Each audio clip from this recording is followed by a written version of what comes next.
Bismillahirrahmanirrahim. Assalamualaikum warahmatullahi wabarakatuh. Salam sejahtera untuk kita semua. Hari ini saya Dina Huriati akan menyampaikan materi tentang mata kuliah evaluasi pembelajaran. Ya, eh, tujuan mata kuliah ini adalah memahami proses berbagai prinsip dasar dan prosedur dalam pengukuran dan penilaian pendidikan sebagai landasan bagi pengembangan keterampilan merencanakan, menyusun, melaksanakan, menganalisis, mengambil kesimpulan, dan memanfaatkan hasil evaluasi belajar sebagai salah satu komponen penting dalam rangkaian perencanaan, pelaksanaan, dan perbaikan proses pembelajaran. Adapun materi inti dalam mata kuliah evaluasi pembelajaran ini adalah yang pertama pengantar penilaian pendidikan, kemudian konsep dasar dalam pengukuran, lalu ada alat atau teknik evaluasi, kemudian di dalamnya nanti ada syarat-syarat tes yang baik. Kemudian ada proses penyusunan, penyajian, dan pemanfaatan tes, kemudian validitas dan reliabilitas, dan terakhir adalah asesmen dalam kurikulum merdeka. Bagian terakhir ini adalah menyesuaikan dengan perkembangan proses evaluasi yang di dalamnya ada asesmen yang dilaksanakan dalam kurikulum merdeka. Ya. Berikutnya untuk rujukan bacaan ya, kalian bisa membaca bukunya Allen and Marian ya, itu tentang Introduction to Measurement Theory, kemudian buku-buku pengukuran dan penilaian Saifuddin Asy'ar, ada reliabilitas dan validitas ya. Kemudian ada juga bukunya karangan Pak Kusairi dan Prof. Kusairi dan Prof. Suprananto, itu pengukuran dan penilaian pendidikan.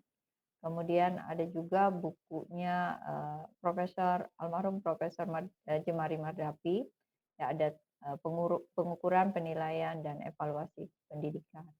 Kemudian ada beberapa juga buku yang saya lihat juga terbit secara online, itu bukunya Prof. Heri Retnawati, dan beberapa catatan ya atau panduan kecil dari saya ya, juga Anda bisa lihat beberapa tulisan saya di beberapa jurnal tentang evaluasi. Dan yang terakhir adalah panduan pembelajaran dan asesmen ya. Panduan pembelajaran dan asesmen yang merupakan revisi edisi revisi tahun 2024 yang dikeluarkan oleh Kementerian Pendidikan. Kita masuk pada bagian pertama, pengantar penilaian pendidikan. Ya. Nah, di dalam pengantar penilaian pendidikan ada 4 istilah yang biasanya disebutkan tetapi dianggap memiliki satu pengertian yang sama, yaitu pengukuran, penilaian, evaluasi, dan tes. Ya. Terkadang kita menyebut evaluasi sebagai tes, terkadang juga kita menyebutnya sebagai penilaian, ya. Nah, terkadang juga kita menyebutnya sebagai pengukuran. Tapi bila kita mengacu pada bahasa sebenarnya, ya, dari bahasa Inggris, kalau pengukuran, penilaian, evaluasi, dan tes itu memiliki empat kosakata yang berbeda, yaitu pengukuran itu measurement, kemudian penilaian itu assessment, kemudian evaluasi itu evaluation, dan yang terakhir adalah tes ya. Nah, jadi ini merupakan 4 istilah yang berbeda. Nah, apa itu pengukuran ya? Pengukuran itu salah satu cabang ilmu statistika terapan. Nah, dalam pengukuran membangun dasar-dasar pengembangan tes yang lebih baik hingga menghasilkan tes yang berfungsi optimal, valid, dan reliabel. Lalu diuji kelayakannya melalui ilmu psikometri. Kemudian pengukuran ini merupakan prosedur atau pemberian angka kuantifikasi terhadap atribut atau variabel sepanjang garis kontinu ya. Jadi kalau lebih singkatnya ya, pengukuran itu perbandingan antara atribut dengan alat ukurnya. Misalnya kita ingin mengukur meja ini, alat ukurnya adalah penggaris ya, atau meteran ya. Nah, maka perbandingan perbandingan antara panjang meja dengan alat ukurnya tadi penggaris misalnya ini sekitar 120 sentimeter. Nah, perbandingan antara meja dengan penggaris yang 120 sentimeter itu disebut pengukuran ya. Jadi kita membandingkan. Oke.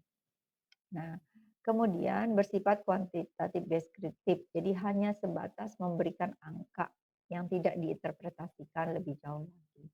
Ya, jadi, kita hanya, "Oh, ini panjang meja 120, kemudian ngukur ini, oh lebar meja 80 sentimeter," gitu ya. Nah, itu hanya sampai di sana, itu disebut melakukan pengukuran ya. Kalau dalam pendidikan saat kita, eee, me apa, melakukan tes terhadap siswa dengan instrumen tes misalnya, lalu siswa memperoleh, angka dari sana ada 80, nah hanya sampai di situ, itu disebut pengukuran ya. Oke. Kemudian penilaian. Nah, penilaian ini selalu dimulai dari mengukur ya, penilaian ini selalu dimulai, dari mengukur.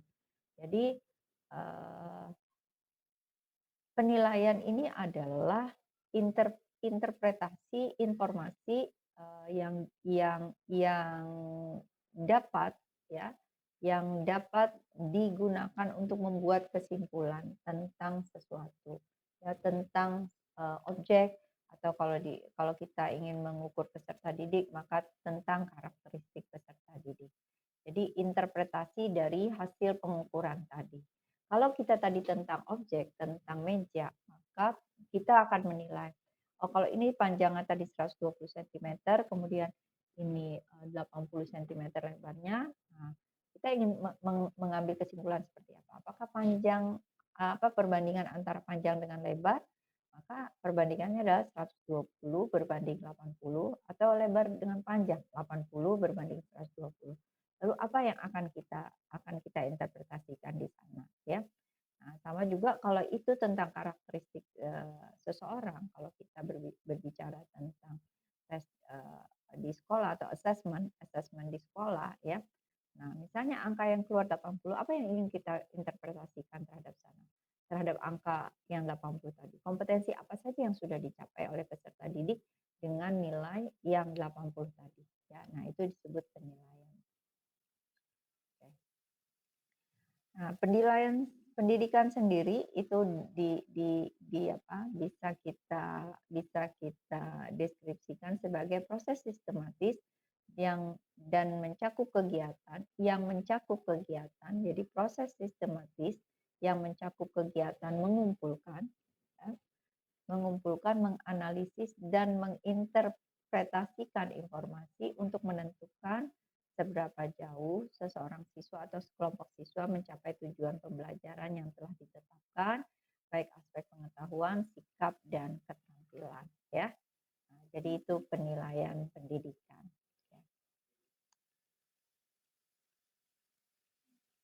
Nah, di dalam, penilaian pendidikan tadi ya, atau sekarang istilahnya assessment ya. Jadi makanya tadi saya di dalam, materi tadi di akhir ada assessment dalam kurikulum Merdeka. Jadi sekarang istilahnya assessment. Itu merupakan bagian yang tak terpisahkan dari proses pembelajaran ya. Kemudian, menggunakan berbagai ukuran, jadi metode dan kriteria yang sesuai dengan karakteristik dan, esensi pengalaman belajar. Lalu bersifat holistik yang mencakup semua aspek tujuan pembelajaran. Jadi, prinsip penilaian itu adalah lebih ke bagaimana pencapaian tujuan pembelajaran dalam suatu pembelajaran itu, dilihat dari nanti seperti apa asesmen yang dilakukan atau penilaian yang dilakukan, ya. Berikutnya ciri-ciri, penilaian dalam pendidikan ya, itu bersifat tidak langsung ya, beda dengan dokter ya. Jadi beda dengan dokter, guru itu menilai peserta didik itu dengan tidak langsung melalui, instrumen tes ya. Nah itu mengapa dia disebut langsung. Kalau dokter ya untuk menilai apa pasiennya, sedang sakit atau apa, mereka langsung misalnya menyentuh menyentuh dahi atau mengukur dengan alat, termometer, panas ya, suhu badan. Nah, itu dia secara langsung. Kalau kalau di dalam pendidikan kan tidak secara langsung, artinya berdasarkan hasil, tes ya, berdasarkan hasil tes. Nah, berdasarkan hasil penilaian. Nah, itu tidak langsung. Nah, kemudian berikutnya menggunakan ukuran kuantitatif. Jadi, walaupun pada assessment yang dilakukan sekarang lebih diminta pada deskriptif yang bersifat kualitatif, tapi tentu itu tidak cukup bila tidak ditetapkan dengan ukuran kuantitatif ya. Sebagai contoh saja di perguruan tinggi, pada saat Anda mendapatkan nilai A, nah itu penjelasannya ke orang lain itu seperti apa ya. A. Nah, A itu kalau orang tua Anda bertanya, Anda pada mata kuliah evaluasi pembelajaran nilainya apa? A. Nah, tentu orang tua akan bertanya, A itu seperti apa? Terus Anda jawab lagi, A itu 4, Ma. 4 itu seperti apa? Berapa? Nah, kan ya. Itu dikuantitatifkan. Anda menyebut nilai 4 saja atau bobot 4 saja itu sudah berupa kuantitatif. Lalu Anda terus akan menjelaskan lagi kepada orang tua Anda bahwa 4 itu diperoleh setelah kita mendapatkan nilai misalnya 85 sehingga dikonversikan ke skala 0 sampai 4 itu nilainya adalah 4 dan 4 itu dikualitatifkan lagi dalam bentuk nilai A. Jadi walaupun kualitatif disampaikan tetap akhirnya akan mengacu kepada kuantitatif. Begitu juga pada saat misalnya mahasiswa sudah menyelesaikan seluruh perkuliahan, kemudian dinyatakan lulus dengan sangat memuaskan. Nah, itu tidak cukup di situ ya. Lalu ada pertanyaan lagi, sangat memuaskan itu berapa nilainya? Nah, ya. Nah, oke. Lalu tentu akan kembali lagi ke kuantitatif. Begitu pula kalau dengan peserta didik di tingkat sekolah dasar, SMP maupun SMA sederajat, dia lulus dengan ranking 1, ranking 2, ranking 3, ya. Selalu ditanyakan berapa nilainya. Nah, itu makanya selalu ciri-ciri penilaian pendidikan adalah menggunakan ukuran kuantitatif. Berikutnya yang ketiga adalah menggunakan unit satuan yang tetap ya. Jadi saya sarankan kepada mahasiswa bila nanti melakukan penilaian gunakanlah satuan yang tetap. Jadi kalau Anda menggunakan skala 0 sampai 100 berarti konsistensilah dengan penilaian itu ya. Jadi siswa memperoleh nilai 0 sampai 100. Tapi kalau Anda menggunakan skala yang tetap atau satuan yang tetap 0 sampai 10, maka konsistensilah dengan itu. Mengapa ini saya sampaikan? Kalau seandainya Anda menempatkan nilai 10 ya, sementara Anda terbiasa terbiasa lalu berubah menggunakan skala 100 kan 10 itu 1 di skala kalau kita konversikan lagi ke skala 10. Nah, jadi hati-hati dengan yang seperti itu ya. Jadi kalau Anda melakukan penilaian, gunakanlah satuan yang tetap dari awal dan disepakati bersama dengan peserta didik. Berikutnya yang keempat adalah bersifat relatif. Relatif ini bahwa nilai yang diberikan, hasil-hasil penilaian pendidikan yang diberikan itu sifatnya relatif tergantung tergantung populasi di mana peserta didik itu berada. Sebagai contoh untuk mahasiswa saja, maaf ya, misalnya Anda di mata kuliah evaluasi pembelajaran mendapatkan nilai A, tentu tidak bisa disandingkan dengan nilai A pada perguruan tinggi lain pada mata kuliah yang sama. Karena mereka sifatnya relatif di sana. Nah, sebagai contoh lagi, ya, ada 2 peserta didik yang berasal dari sekolah yang berbeda. Misalnya, yang A dari SMP di Banjarmasin. kemudian yang B berasal dari SMP di Banjarbaru. Sama-sama ranking satu, ya, ranking satu. Tetapi atau nilai tertinggi. Kalau di sekarang sekolah tidak menggunakan istilah ranking ya, misalnya nilai tertinggi. Nah, tetapi si A untuk menjadi nilai tertinggi di sekolahnya, dia nilai rata-ratanya 85 misalnya. Tetapi si B nilai rata-ratanya hanya 80 ya. Nah, padahal kalau di sekolah si A tadi 80 itu bisa dia berada pada level misalnya ke-6 atau ke-7 ya. Jadi itu sifatnya relatif ya. Jadi tergantung pada di mana peserta didik itu berada dalam kelompoknya ya. Nah, kemudian sering terjadi kesalahan ya. Jadi penilaian pendidikan itu sering terjadi kesalahan. Apa saja sumber kesalahan? Yang pertama alat ukurnya ya. Alat ukur itu sumber kesalahan. Bisa saja dalam satu apa dalam satu kelompok peserta didik Anda memberikan satu tes ya, rangkap tes, kemudian mereka semua mendapatkan nilai yang baik atau saya sebutkan saja rata-ratanya 80. Tetapi di kelompok yang lain itu rata-ratanya hanya 75. Mengapa? Atau malah lebih rendah rata-ratanya 50. Nah, itu terjadi karena alat ukur yang dipakai itu tidak sesuai dengan kemampuan peserta didik, kelompok peserta didik. Nah, berarti pada yang kelompok pertama itu alat ukurnya berada di bawah kemampuan peserta didik sehingga peserta didik menganggap item-item soal yang diberikan itu relatif mudah.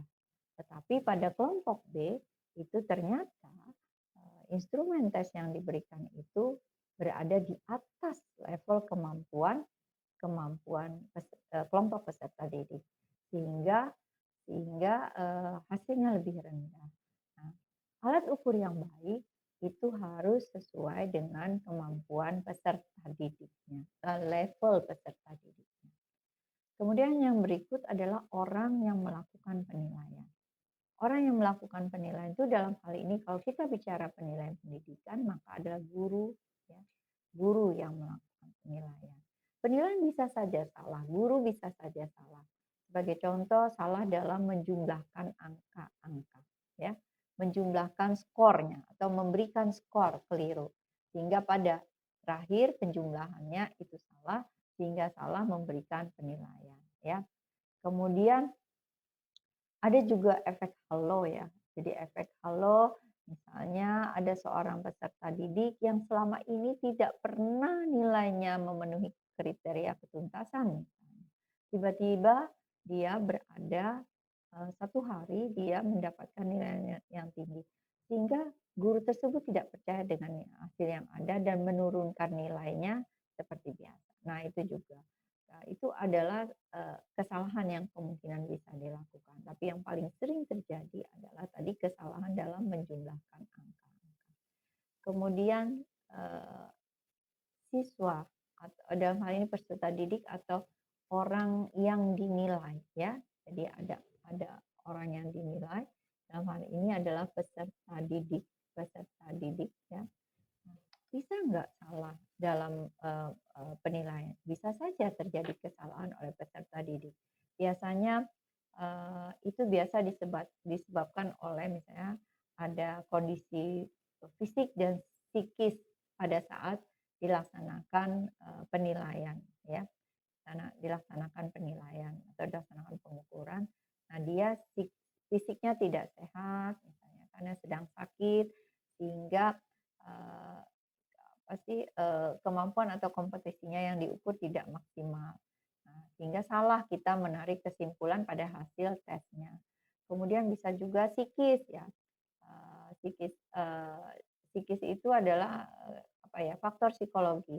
Saat itu dia tidak sedang baik-baik saja, minatnya sedang rendah atau apa sedang bersedih atau apa ya, sehingga juga pada saat dia melakukan ujian, melakukan ikut ujian itu tidak pada kondisi yang seharusnya sehingga nilai yang diperoleh tentu tidak sesuai. Nah, itu merupakan salah satu sumber kesalahan.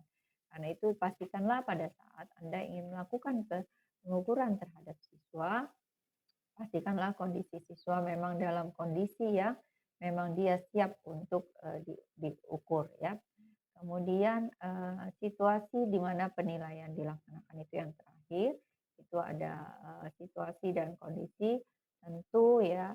Anda bisa lihat pada saat ujian nasional di mana situasinya, ya tempatnya dibuat sedemikian rupa selayaknya ujian, tentu nanti hasilnya akan berbeda seandainya mereka di kesehariannya ya.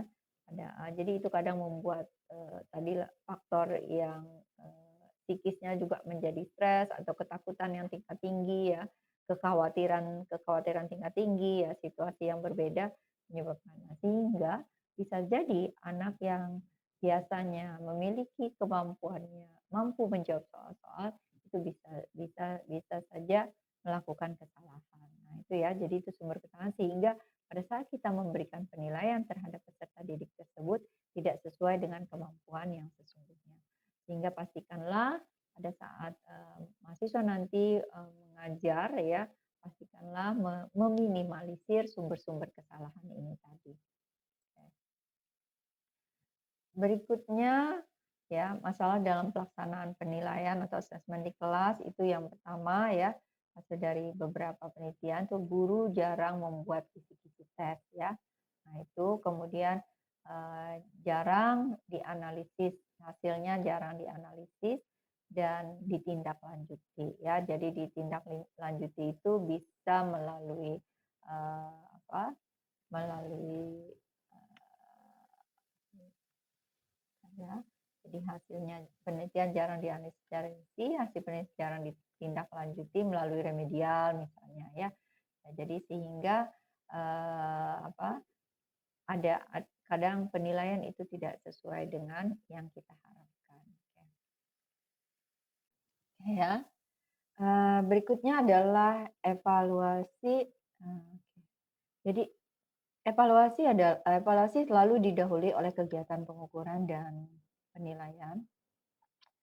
Jadi evaluasi merupakan proses untuk memperoleh informasi guna memilih alternatif yang terbaik ya, dan adalah menentukan kesesuaian antara hasil yang ingin dicapai dan hasil yang dicapai dan tujuan yang sudah ditetapkan di awal ya, yang ditetapkan di awal.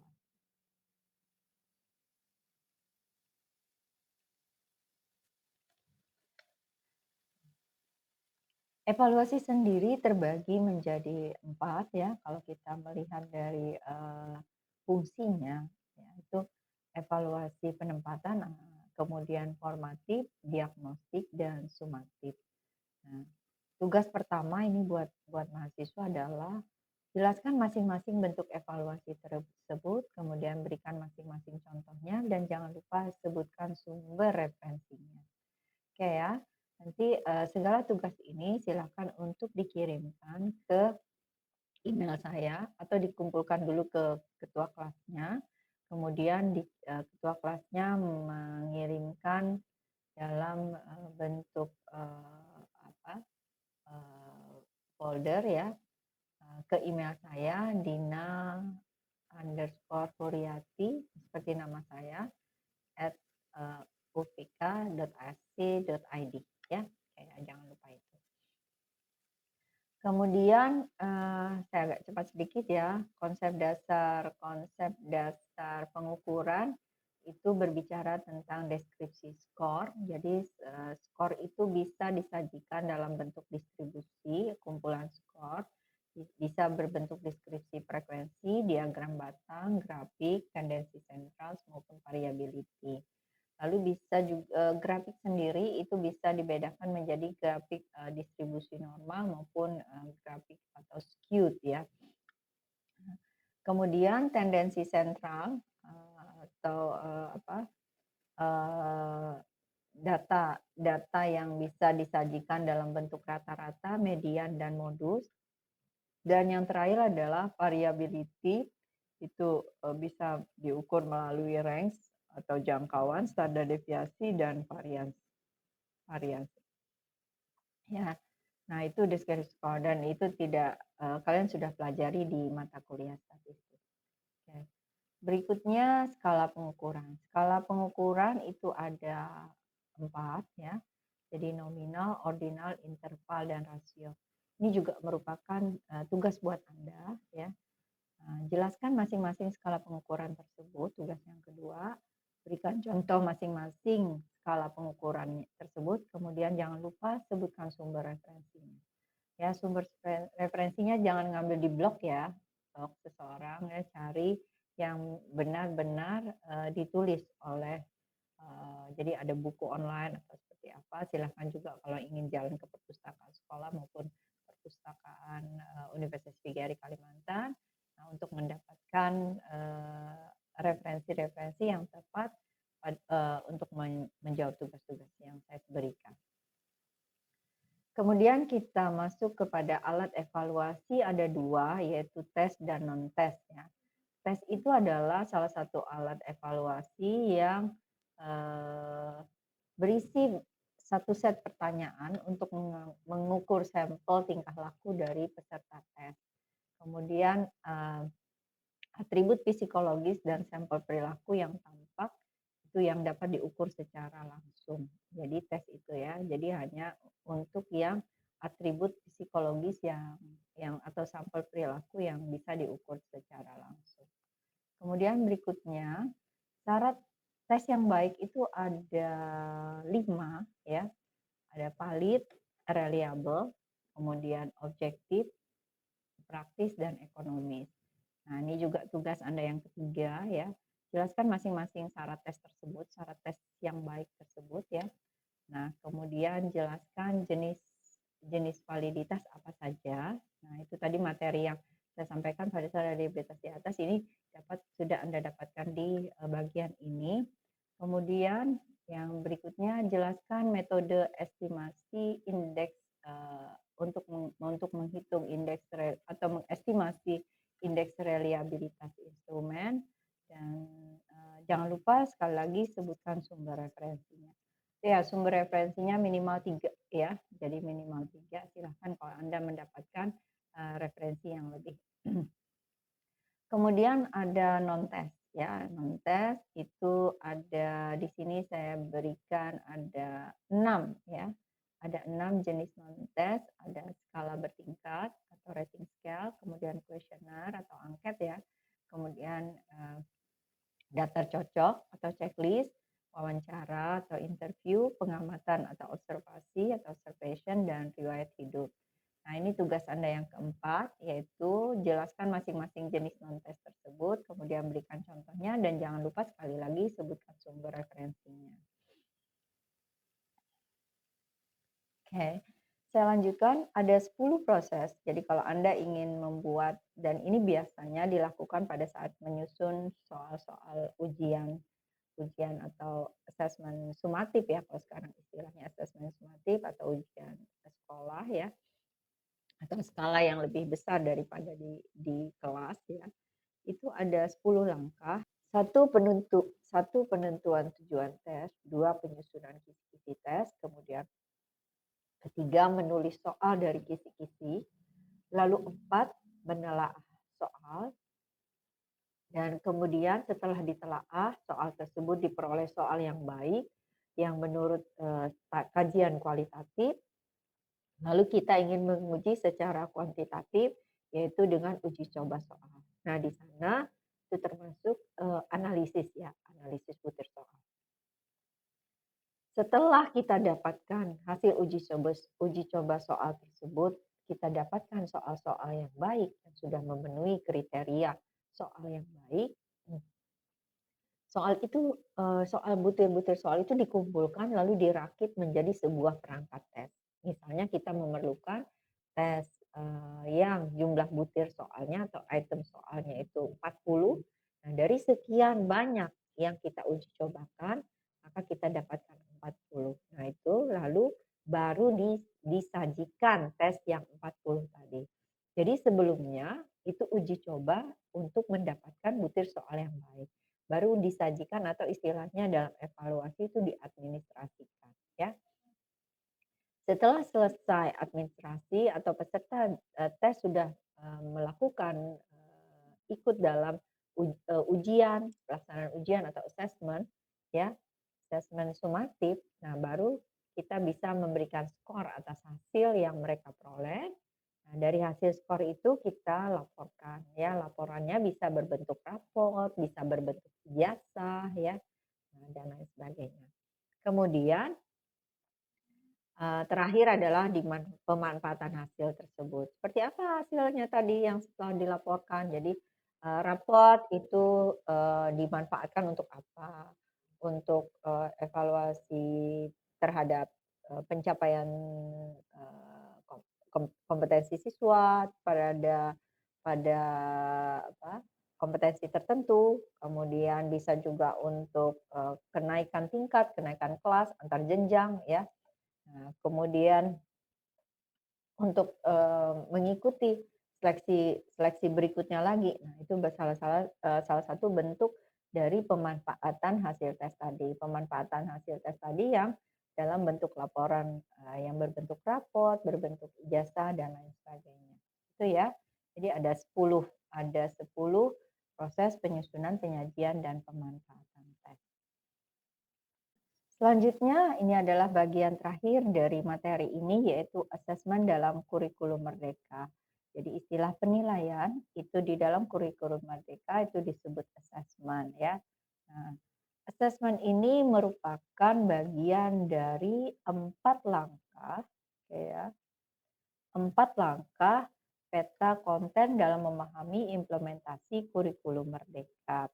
Jadi langkah langkah pertama adalah memahami garis besar kurikulum Merdeka. Langkah kedua adalah memahami pembelajaran dan asesmennya. Langkah ketiga memahami pengembangan proyek penguatan profil pelajar Pancasila.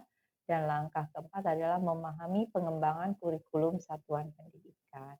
Nah, jadi assessment ada pada bagian atau langkah yang kedua, ya. Jadi panduannya dalam pembelajaran dan asesmen ini adalah prinsip pembelajaran dan asesmen, pembelajaran sesuai dengan tahapan peserta didik, dan perencanaan pembelajaran dan asesmennya termasuk alur tujuan pembelajaran, lalu merencanakan pembelajaran, dan terakhir mengolah dan melaporkan hasil asesmen.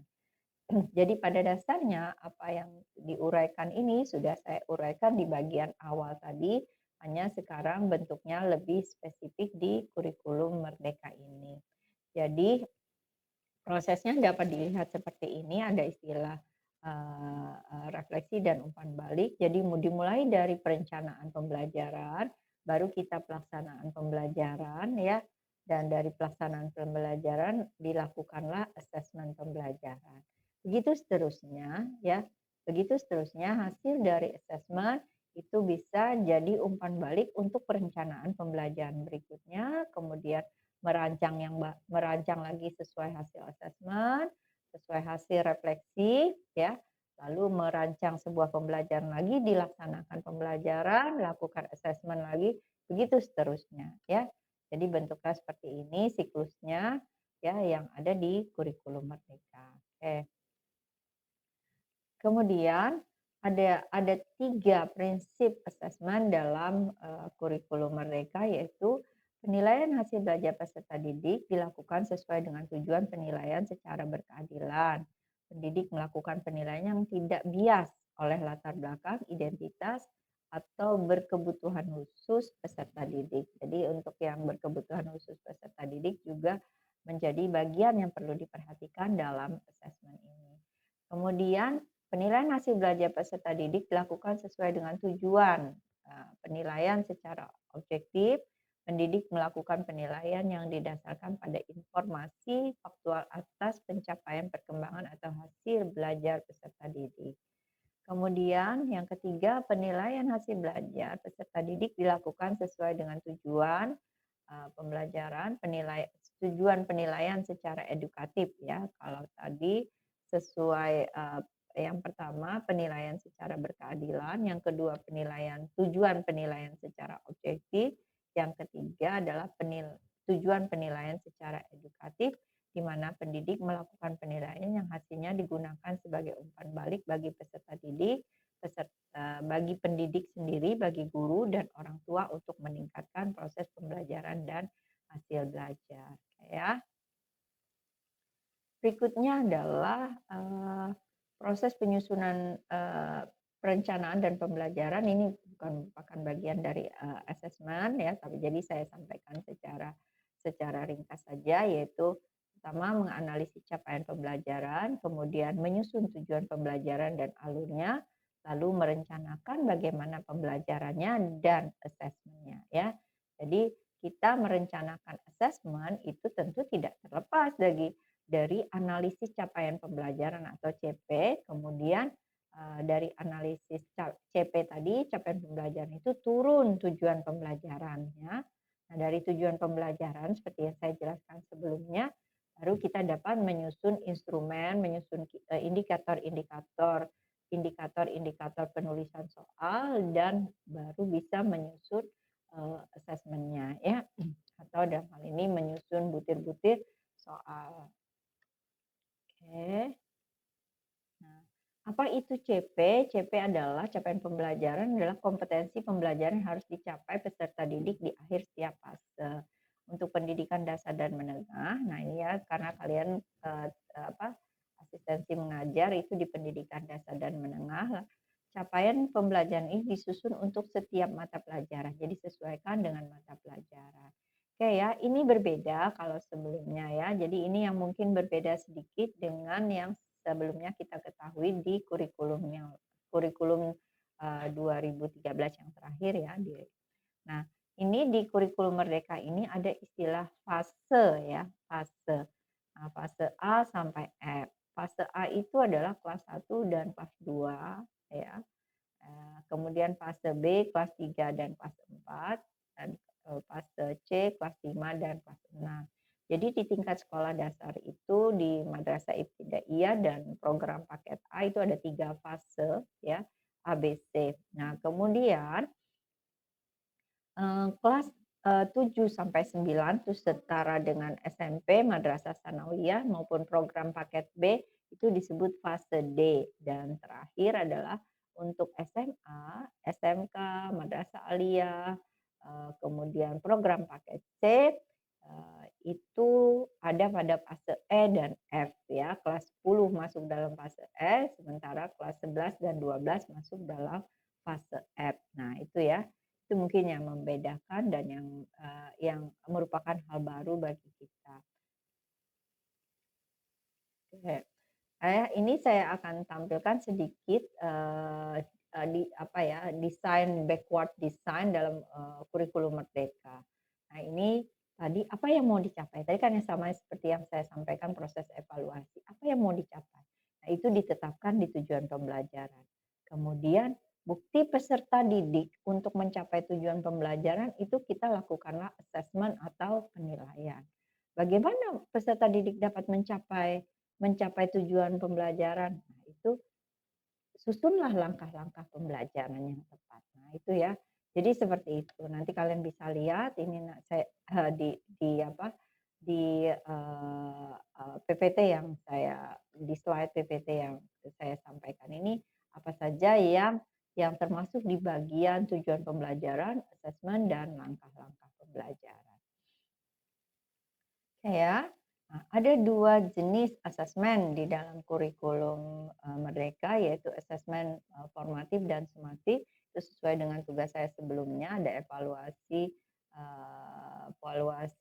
penempatan, formatif, diagnostik, dan sumatif. Nah, ini di kurikulum Merdeka ada juga 2 jenis, yaitu jenis asesmen formatif dan sumatif. Ya. Nah, mungkin itu menjadi tugas yang terakhir ya, yang kelima dari kalian untuk menjelaskan apa saja yang dimaksud dengan tugas asesmen formatif dan sumatif pada kurikulum Merdeka. Silakan Anda untuk menjelaskannya. Sekali lagi jangan lupa sumber referensinya. ya, eee, tentang mata kuliah evaluasi pembelajaran. Bila ada hal-hal yang ingin ditanyakan, silakan saja bertanya langsung, bisa WA saya. Bila ada hal yang tidak dipahami, ya, silakan juga untuk, mempelajari lebih banyak apa yang saya sampaikan ini kan hanya sebagian, hanya inti-intinya saja. Berapa menit sih? 30 menit ini ya, tidak cukup sebenarnya untuk menyampaikan semua tentang evaluasi pembelajaran. Jadi silakan, mudah-mudahan dari tugas ini nanti, dari tugas yang saya sampaikan, yang saya mintakan Anda untuk selesaikan, bisa menjawab pertanyaan-pertanyaan yang tidak terjawab dari penjelasan yang saya sampaikan dalam waktu 30 menit ini. Baiklah, demikian ini dari saya. Terima kasih perhatiannya. Saya tutup materi perkuliahan mata kuliah evaluasi pembelajaran ini sekali lagi dengan ucapan terima kasih. Assalamualaikum warahmatullahi wabarakatuh.